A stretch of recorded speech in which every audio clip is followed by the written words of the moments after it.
CIET NCERT द्वारा प्रस्तुतमस्ति सप्तम कक्षायाः संस्कृतध्वनि पाठ्यपुस्तकं दीपकम्।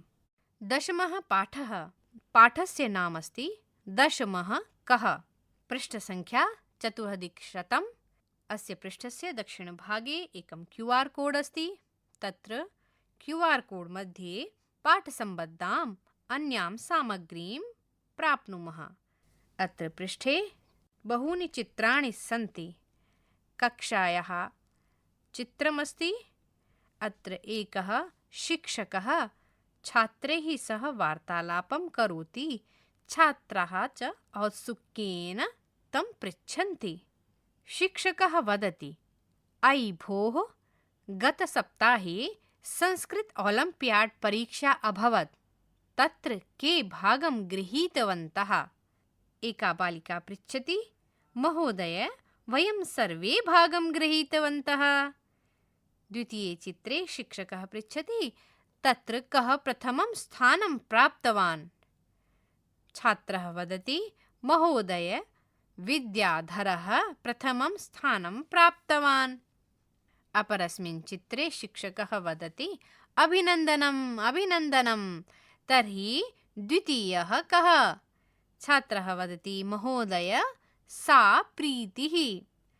शिक्षकः वदति, अरे बहु सुन्दरं, तस्यापि अभिनन्दनं। तर्हि तृतीये स्थाने कः का वा अस्ति? छात्रः वदति, महोदय, तृतीयं स्थानं हेमलता प्राप्तवती। पृष्ठसङ्ख्या 75। अत्रापि शिक्षक-छात्राणां मध्ये संवादः वर्तते। 3 चित्राणि सन्ति। प्रथमं शिक्षकः वदति, अस्तु, तस्यापि अभिनन्दनम्। अन्ये केऽपि किमपि स्थानं प्राप्तवन्तः किम्? एका बालिका वदति, महोदय, अहं 5मी अस्मि। एकः बालकः वदति, महोदय, अहं 4थः अस्मि। अन्या वदति, महोदय, अहं 9मी अस्मि। शिक्षकः पृच्छति, अहो उत्तमं, भवद्भ्यः सर्वेभ्यः आशीर्वादाः। तर्हि दशमः को अस्ति भो? एकः बालकः वदति, दशमस्य विषये वयं न जानीमः श्रीमन्। शिक्षकः वदति, चिन्ता मास्तु, वयम् अद्य दशमस्य विषये एकां कथां पठामः। पृष्ठसङ्ख्या 600। अत्र एकं चित्रमस्ति। नदी वर्तते। नद्यां च केचन बालकाः स्नानं कुर्वन्ति, जलविहारं कुर्वन्ति, प्रसन्नाः च सन्ति। नद्याः पृष्ठभागे गृहाणि सन्ति, कानिचन वृक्षाणि च सन्ति। एकदा 10 बालकाः स्नानाय नदीम् अगच्छन्। ते नदीजले चिरं स्नानम् अकुर्वन्। ततः ते तीर्त्वा पारङ्गताः। तदा तेषां नायकः अपृच्छत्, अपि सर्वे बालकाः नदीम् उत्तीर्णाः? तदा कश्चित् बालकः सर्वान् पङ्क्तौ स्थापयित्वा अगणयत्, 1 2 3 4 5 6 7 8 9 इति। सः आत्मानं न अगणयत्। अतः स अवदत्, अरे वयं 9 एव स्मः भो, दशमः नास्ति। अपरापि बालकः पुनः आत्मानं त्यक्त्वा अन्यान् बालकान् अगणयत्। तदापि 9 एव आसन्। अतः ते निश्चयम् अकुर्वन् यत् दशमः नद्यां मग्नः। ते विषण्णाः तूष्णीम् अतिष्ठन्। पृष्ठसङ्ख्या 77। तदा कश्चित् पथिकः तत्र आगच्छत्। सः तान् बालकान् दुःखितान् दृष्ट्वा अपृच्छत्, अयि बालकाः, युष्माकं दुःखस्य कारणं किम्? बालकानां नायकः अकथयत्, वयं 10 बालकाः स्नातुम् आगताः, इदानीं 9 एव स्मः, एकां नद्यां मग्नः इति। पथिकः तान् अगणयत्। तत्र 10 बालकाः तु आसन्। सः नायकम् आदिशत्, त्वं बालकान् गणय। सः 9 बालकान् एव अगणयत्। तदा पथिकः अवदत्, दशमः त्वमसि इति। तत् श्रुत्वा सर्वे प्रहृष्टाः भूत्वा अकथयन्, रिपीट् अकथयन्, दशमः प्राप्तः इति। ततः सर्वे मिलित्वा आनन्देन गृहम् अगच्छन्। पृष्ठे एकं चित्रं वर्तते। चित्रे एकः बालकः सर्वान् बालकान् एकैकशः गणयति। तस्य पार्श्वभागे एकः पथिकः अपि बालकान् गणयति। पृष्ठसङ्ख्या 800। वयं शब्दार्थान् जानीमः। शब्दः, अर्थः, हिन्दी, इंग्लिश, मातृभाषया अर्थं लिखन्तु।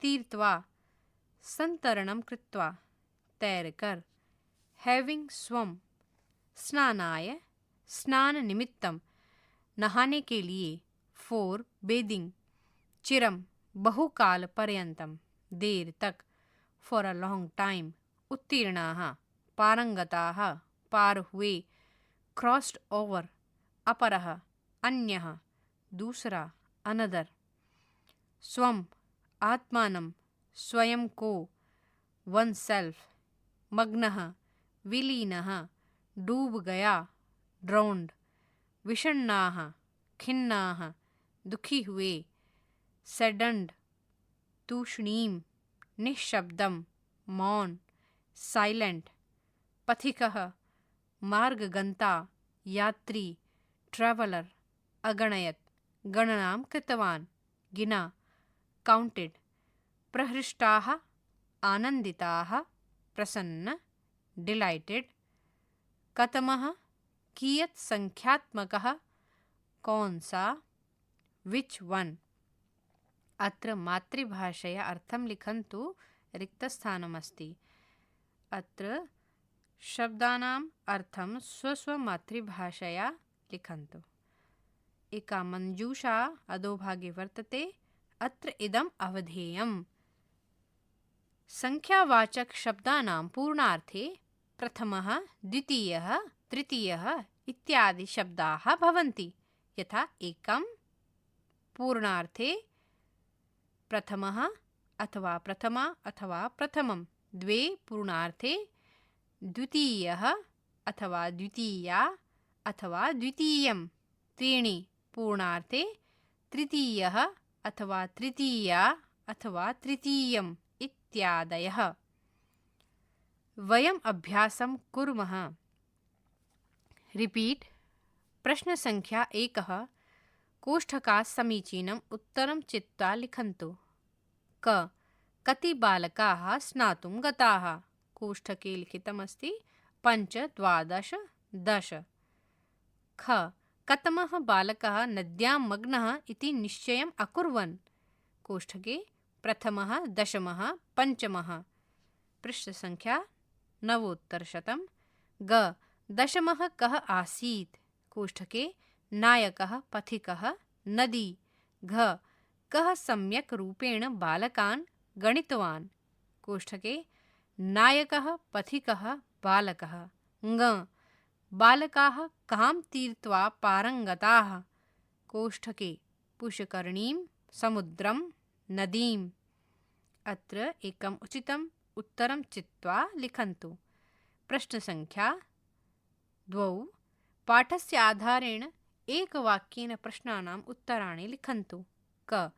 10 बालकाः किमर्थं नदीम् अगच्छन्? नायकः किम् अपृच्छत्? बालकाः स्नानाय कुत्र अगच्छन्? बालकाः किं निश्चयम् अकुर्वन्? बालकाः कथं गृहम् अगच्छन्? प्रश्नसङ्ख्या 3। पट्टिकातः उचितं विशेषणपदं योजयित्वा वाक्यानि रचयन्तु। अत्र हस्तस्य चित्रमस्ति। तस्य अङ्गुलिभ्यः तस्य अङ्गुलिषु पदानि लिखितानि सन्ति। यथा प्रथमे अङ्गुष्ठः, द्वितीये तर्जनी, तृतीया मध्यमा, चतुर्थी अनामिका, पञ्चमा कनिष्ठिका। अत्र एका मञ्जूषा प्रदत्ता अस्ति। प्रथमा, द्वितीया, तृतीया, चतुर्थी, पञ्चमी। पञ्चमी कनिष्ठिका। करे रिक्तस्थानम् अङ्गुली भवति तर्जनी। ख अनामिका रिक्तस्थानम् अङ्गुलिः भवति। ग करे रिक्तस्थानम् अङ्गुलिः भवति अङ्गुष्ठः। घ कनिष्ठिका रिक्तस्थानम् अङ्गुलिः भवति। ङ करे रिक्तस्थानम् अङ्गुलिः भवति मध्यमा। अत्र रिक्तस्थाने मञ्जूषातः पदं चित्वा लिखन्तु। पृष्ठसङ्ख्या 10-100। प्रश्नसङ्ख्या 4। पट्टिकां दृष्ट्वा प्रश्नानाम् उत्तराणि लिखन्तु। अत्र पार्श्वभागे एकं चित्रमस्ति इन्द्रधनुषः। तत्र 7 रङ्गाणि वर्तन्ते। मञ्जूषायां लिखितमस्ति सप्ताह प्रथमः दिवसः रविवासरः, द्वितीयः दिवसः सोमवासरः, तृतीयः दिवसः मङ्गलवासरः, चतुर्थः दिवसः बुधवासरः, पञ्चमः दिवसः गुरुवासरः, षष्ठः दिवसः शुक्रवासरः, सप्तमः दिवसः शनिवासरः। क सप्ताहस्य प्रथमः दिवसः कः? रिक्तस्थानं। ख सप्ताहस्य कतमः दिवसः रविवासरः अस्ति। ग सप्ताहस्य षष्ठः दिवसः कः? घ सप्ताहस्य कतमः दिवसः शनिवासरः अस्ति। रिक्तस्थानं। ङ सप्ताहस्य अन्तिमः दिवसः कः अस्ति। रिक्तस्थानं। रिक्तस्थानेषु मञ्जूषातः दृष्ट्वा एकम् उचितं पदं लिखन्तु। प्रश्नसङ्ख्या 5। वाटिकां दृष्ट्वा प्रश्नानाम् उत्तराणि लिखन्तु। वाटिकायाः चित्रमस्ति, पुष्पाणि सन्ति। पुष्पेषु भारतीयमासानां लेखनमस्ति। प्रकरणमस्ति भारतीय 12 मासाः, यथा चैत्रः, वैशाखः, ज्येष्ठः, आषाढः, श्रावणः, भाद्रपदः, आश्विनः, कार्तिकः, मार्गशीर्षः, पौषः, माघः, फाल्गुनः। प्रश्नः क मासेषु पञ्चमः मासः कः? रिक्तस्थानं। ख मार्गशीर्षः कतमः मासः अस्ति। रिक्तस्थानं। ग मासेषु दशमः मासः कः? रिक्तस्थानं। पृष्ठसङ्ख्या 11-100। घ कार्तिकः कतमः मासः अस्ति। रिक्तस्थानं। ङ मासेषु अन्तिमः मासः कः? अग्रे रिक्तस्थानं। रिक्तस्थाने 12 मासान् दृष्ट्वा नामानि लिखन्तु। प्रश्नसङ्ख्या 6।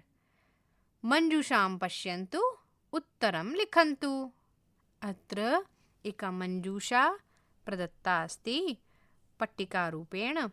पट्टिकासु आङ्ग्लमासानां नामानि सन्ति, यथा जनवरी मासः, फरवरी मासः, मार्च मासः, अप्रैल मासः, मे मासः, जून मासः, जुलै मासः, अगस्त मासः, सितंबर मासः, अक्टूबर मासः, नवंबर मासः, दिसंबर मासः। प्रश्नः क आङ्ग्लमासेषु दशमः मासः। रिक्तस्थानं। ख फरवरी मासः। रिक्तस्थानं मासः अस्ति। ग आङ्ग्लमासेषु अष्टमः मासः। रिक्तस्थानं। घ सितंबर मासः। रिक्तस्थानं मासः अस्ति। ङ आङ्ग्लमासेषु अन्तिमः मासः। रिक्तस्थानेषु उचितं मासनाम लिखित्वा उत्तराणि पूरयन्तु। प्रश्नसङ्ख्या 7। अधोलिखिते गद्यांशे अङ्कानां स्थाने संख्यावाचकशब्दान् लिखन्तु। यथा एकम् उदाहरणं दत्तमस्ति, पाठशाला। एका पाठशाला। अग्रे रिक्तस्थानं कोष्ठके संख्या लिखितमस्ति। एकं पाठशाला अस्ति। तत्र रिक्तस्थानं कोष्ठके 3 अध्यापकाः सन्ति। साहित्यकक्षायां रिक्तस्थानं कोष्ठके 20 छात्राः सन्ति।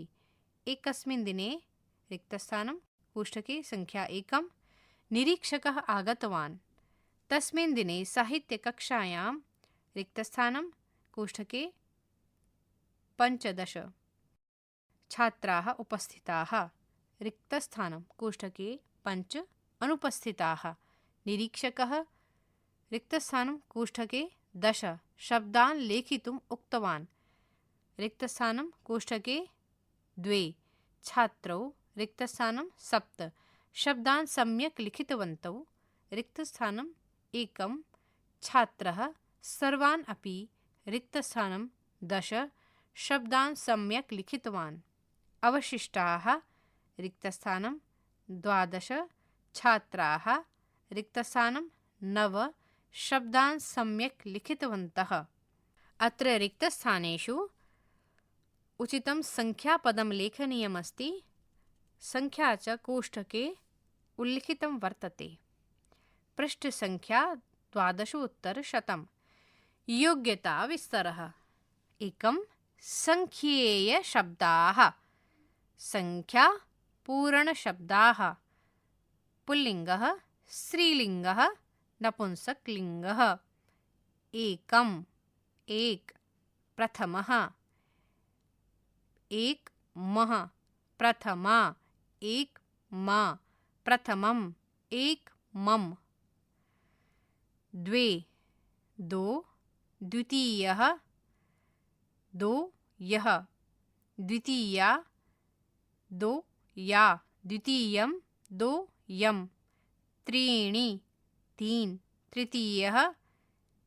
3 यः तृतीया। 3 या तृतीयं। 3 यम्। 4 4 चतुर्थः। चार्थः चतुर्थी। चार्थी चतुर्थं। चार्थम्। 5 5 पञ्चमः। 5 मः। पञ्चमी 5 मी। पञ्चमं 5 मम्। 6 6 षष्ठः। छेठः। षष्ठी छेठी। षष्ठं छेष्ठम्। 7 7 सप्तमः। 7 मः। सप्तमी 7 मी।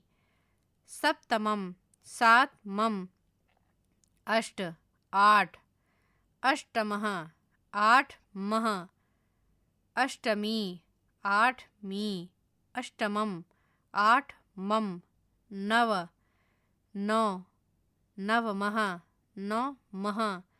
नवमी 9 मी। नवमं 9 मम्। 10 10 दशमः। 10 मः। दशमी 10 मी। दशमं 10 मम्। 11 11 एकादशः। 11 शः। एकादशी 11 शी। एकादशं 11 शम्। 12 12 द्वादशः। 12 शः। द्वादशी 12 शी। द्वादशं 12 शम्। 13 13 त्रयोदशः। 13 शः। त्रयोदशी 13 शी। त्रयोदशं 13 शम्। रिपीट 14 14 चतुर्दशः। 14 शः। चतुर्दशी 14 शी। चतुर्दशं 14 शम्। 15 15 पञ्चदशः। 15 शः। पञ्चदशी 15 शी। पञ्चदशं 15 शम्। 16 16 षोडशः। 16 शः। षोडशी 16 शी। षोडशं 16 शम्। 17 17 सप्तदशः। 17 शः। सप्तदशी 17 शी। सप्तदशं 17 शम्। 18 18 अष्टादशः। 18 शः। अष्टादशी 18 शी। अष्टादशं 18 शम्। 19 19 19 19 शः। नवदशी 19 शी। नवदशम् उन्नीसशम् विंशतिः विंशः बीसशः विंशी बीसशी विंशम् भीषशम्।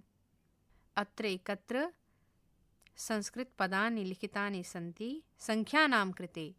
तेषां पुल्लिङ्गरूपं स्त्रीलिङ्गरूपं नपुंसकलिङ्गरूपमपि अस्ति। अत्र तेषां लिङ्गवत् रूपाणां निर्माणं कथमस्ति इत्यपि उल्लिखितः वर्तते, यथा एकमः एकमा एकमम। अत्र संरचना अनेन प्रदर्शितमस्ति। अत्र संख्यानां संस्कृतपदानि लिखितानि वर्तते। एकत्र संख्या लिखिता वर्तते। संख्यानां संरचना संस्कृते कथं भवति इति वर्णिष्यते। यथा प्रथमः एकमः, एक इति प्रथम, अग्रे मः इति पुल्लिङ्ग कृते अस्ति।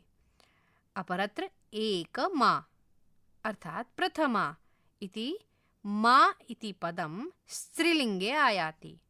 अपरत्र नपुंसकलिङ्गे वर्तते प्रथमम् अर्थात् एकमम्। अन्तिमं मम पदम् इति अस्ति इति नपुंसकलिङ्ग कृते आयाति। इतिवत् सर्वेषु संख्यापदेषु लिङ्गरूपाणि योज्यन्ते। द्वे संख्या एकतः शतपर्यन्तम्।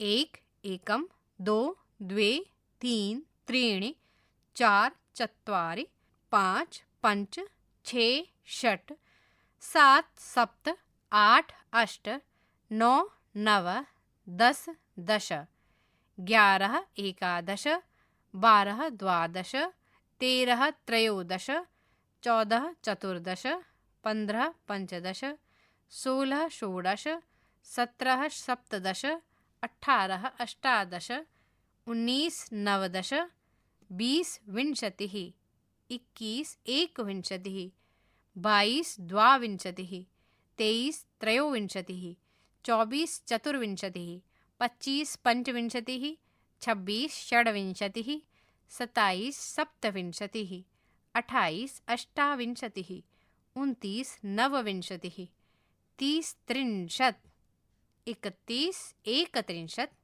32 द्वात्रिंशत् 33 त्रयस्त्रिंशत् 34 चतुस्त्रिंशत् 35 पञ्चत्रिंशत् 36 षड्त्रिंशत् 37 सप्तत्रिंशत् 38 अष्टत्रिंशत् 29 नवत्रिंशत् 40 चत्वारिंशत् 41 एकचत्वारिंशत् 42 द्विचत्वारिंशत् 43 त्रिचत्वारिंशत् 44 चतुश्चत्वारिंशत् 45 पञ्चचत्वारिंशत् 46 षड्चत्वारिंशत् 47 सप्तचत्वारिंशत् 48 अष्टचत्वारिंशत् 49 नवचत्वारिंशत् 50 पञ्चाशत् 51 एकपञ्चाशत् 52 द्विपञ्चाशत् 53 त्रिपञ्चाशत्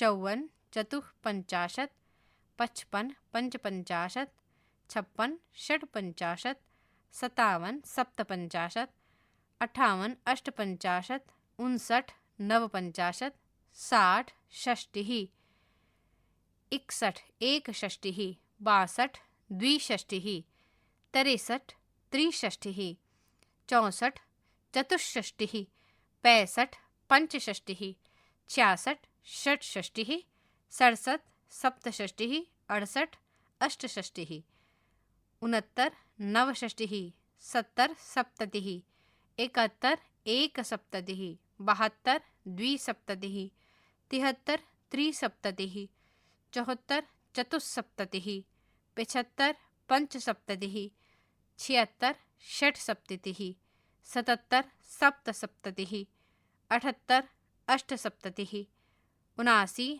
नवसप्ततिः 80 अशीतिः 81 एकाशीतिः 82 द्व्यशीतिः 83 त्रयशीतिः 84 चतुरशीतिः 85 पञ्चाशीतिः 86 षडशीतिः 87 सप्ताशीतिः 88 अष्टाशीतिः 89 नवाशीतिः 90 नवति 91 एकनवतिः 92 द्विनवतिः 93 त्रिनवतिः 94 चतुर्नवतिः 95 पंचनवतिः 96 षण्णवतिः 97 सप्तनवतिः 98 अष्टनवतिः 99 नवनवतिः 100 शतम् पृष्ठसङ्ख्या 14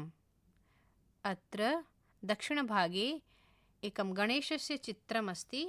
गणेशस्य एकस्मिन् हस्ते कमलपुष्पमस्ति, अपरस्मिन् हस्ते पाशः वर्तते, नेत्रयोः सजलयोः स्तः। एकस्मिन् हस्ते मोदकः वर्तते, अपरः हस्तः च आशीर्वादमुद्रायां वर्तते। त्रीणि सङ्कटनाशनं श्रीगणेशस्तोत्रं पठन्तु गायन्तु च। प्रणम्य शिरसा देवं गौरीपुत्रविनायकं भक्तावासं स्मरे नित्यं मायुः कामार्थसिद्धये। प्रथमं वक्रतुण्डं च एकदन्तं द्वितीयकं तृतीयं कृष्णपिङ्गाक्षं गजवक्त्रं चतुर्थकं लम्बोदरं पञ्चमं च षष्ठं विकटमेव च सप्तमं विघ्नराजेन्द्रं धूम्रवर्णं तथाष्टमं नवमं भालचन्द्रं च दशमं तु विनायकम् एकादशं गणपतिं द्वादशं तु गजाननम्।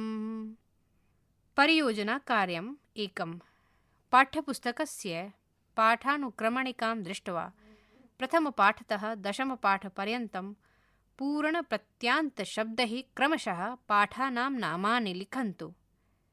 2 सारिण्यां विद्यमानानां संख्यापदानाम् अभ्यासं कुर्वन्तु। संख्या पुल्लिङ्गं, स्त्रीलिङ्गं, नपुंसकलिङ्गम्। 1 एकः, एका, एकं। 2 द्वौ, द्वे, द्वे। 3 त्रयः, तिस्रः, त्रीणि। 4 चत्वारः, चतस्रः, चत्वारि। 5 पञ्च, पञ्च, पञ्च। पञ्चतः आरभ्य संख्याशब्दानां त्रिषु लिङ्गेषु समानरूपाणि भवन्ति इति दशमः पाठः समाप्तः।